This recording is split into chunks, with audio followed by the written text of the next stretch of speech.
欢迎来到新兴消息频道，请订阅频道，所以大家不要错过当天最热门的新闻。我们今天的时事通讯包括以下内容：李沁颁奖礼愤然离场，曾经当红女主，如今为何被边缘化？被流量时代遗忘的人，李沁的沉默与尊严。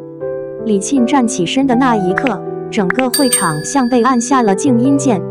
那并不是一个充满戏剧张力的瞬间，没有摔话筒，没有冷脸指责，更没有任何一句能被剪成热搜标题的金句。他只是站起来，转身离开，礼服的裙摆在地面轻轻扫过，像一声被刻意压低的叹息。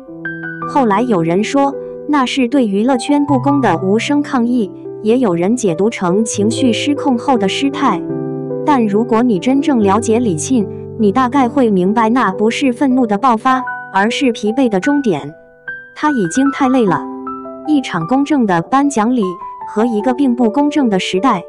事情发生在上个月，一场被冠以年度最公正名号的影视颁奖礼上。公正这两个字，在娱乐圈从来都是高风险词汇，它被频繁使用，却很少被认真对待。奖项的归属往往不是作品和表演的简单对比，而是一整套复杂体系的结果。平台资源、资本关系、舆论声量、市场价值，甚至是艺人背后公司在行业里的话语权。李沁入围了最佳女主角，这是她3年来第一次出现在这样的大型主流颁奖场合。对外界来说，这是一个回归主流视野的信号。对他本人而言，却更像一次迟到已久、结果未卜的审判。有人乐观地认为这是他的转机，可真正残酷的是，在流量主导的体系里，很多机会看似是起点，其实是终点。他真的不行了吗？每当一个演员逐渐淡出主流视野，外界总会下意识寻找原因。是不是演技退步了？是不是年纪大了？是不是不够拼、不够卷、不懂得经营自己？但这些问题放在李沁身上，几乎都站不住脚。她不是突然不会演戏了，恰恰相反，她的表演一直稳定、扎实，甚至在某些作品里，细腻程度远高于同期许多流量女主。她的外形条件也并不吃亏，清秀、端正、耐看，属于典型的镜头友好型演员。真正的问题在于，她不符合这个时代对成功演员的想象。流量为王的年代，努力成了原罪。如今的娱乐圈，评价一个演员的标准早已发生根本性变化。作品重要吗？重要，但不再是第一位。演技重要吗？重要，但必须建立在话题度之上。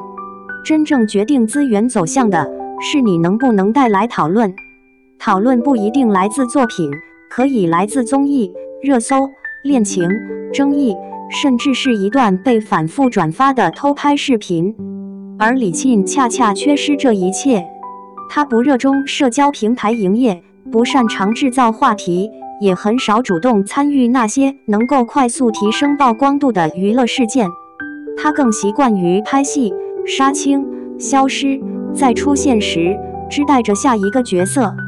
在一个需要24小时存在感的行业里，这种节奏显得过于缓慢，甚至有些不合群。久而久之，低调不再被视为优点，而变成了没存在感。从薛宝钗开始的正统演员之路，回顾李沁的成名轨迹，你会发现她的起点并不低。她因出演《红楼梦》中的薛宝钗而被大众熟知，那是一个需要极强气质与分寸感的角色，而她用清丽、克制、不张扬的方式完成了塑造。在那个年代，观众对演员的期待相对单纯，角色是否立得住，表演是否真诚。李沁恰好契合了这种期待。此后的几年里，她的选择也一以贯之，认真挑戏，安静拍戏，不急着消耗自己。可问题在于，他沿用的是旧时代演员的成长路径，而行业规则已经彻底更新。当演员被要求好玩、专业反而退居其次。随着流量时代全面到来，综艺成为演员必修课。上综艺不再只是宣传作品，而是证明市场价值的方式。镜头感、反应速度、制造笑点、主动互动，甚至是被整蛊时的反应，都会被放大解读。李沁也曾试图适应，他接下过几档综艺，希望借此增加曝光，但结果并不理想。他不擅长抢话，不习惯刻意制造冲突，更不愿意用夸张情绪换取镜头，于是评价随之而来，冷没梗，带不起气氛。可仔细想想，这些评价真的与演员的本职工作有关吗？一个演员难道需要在综艺游戏中证明自己的专业性吗？在被设计的桥段里出糗，或在暧昧互动中博取关注，真的能代表表演能力吗？答案显而易见，但资本并不在乎答案，资本需要的是热度，不是耐心。在娱乐圈，作品更像一份简历，而流量才是录取标准。有热度意味着投资回报可预期，没热度，再好的演技也可能被视为风险。李沁的问题不是能力不足，而是他的回报周期太长。他需要时间沉淀角色，需要作品慢慢发酵，而资本恰恰最缺耐心。于是资源开始向更安全的方向倾斜，年轻、话题性强、自带粉丝基础的演员被一次次推到中心位置，而像李沁这样把表演当成长期事业的人，反而被边缘化。那一次离场究竟意味着什么？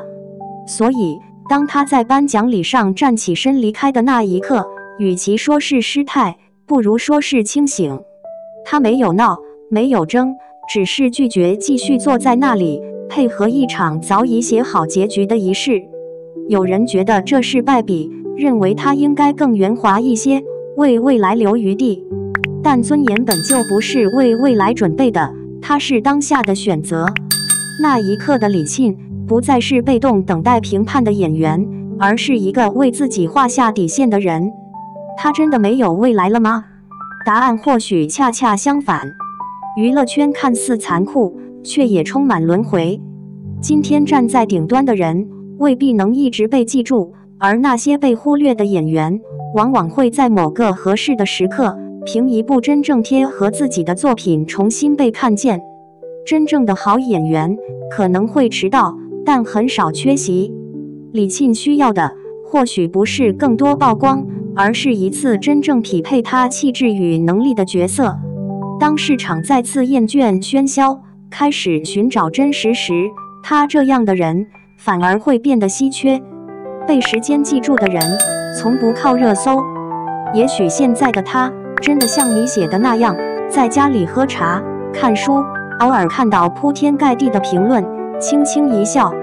他比任何人都清楚，热搜无法定义他，奖项也不是唯一答案。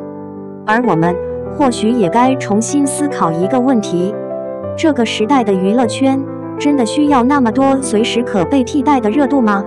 还是说，我们更需要那些把表演当成一生事业的人？这个问题没有标准答案，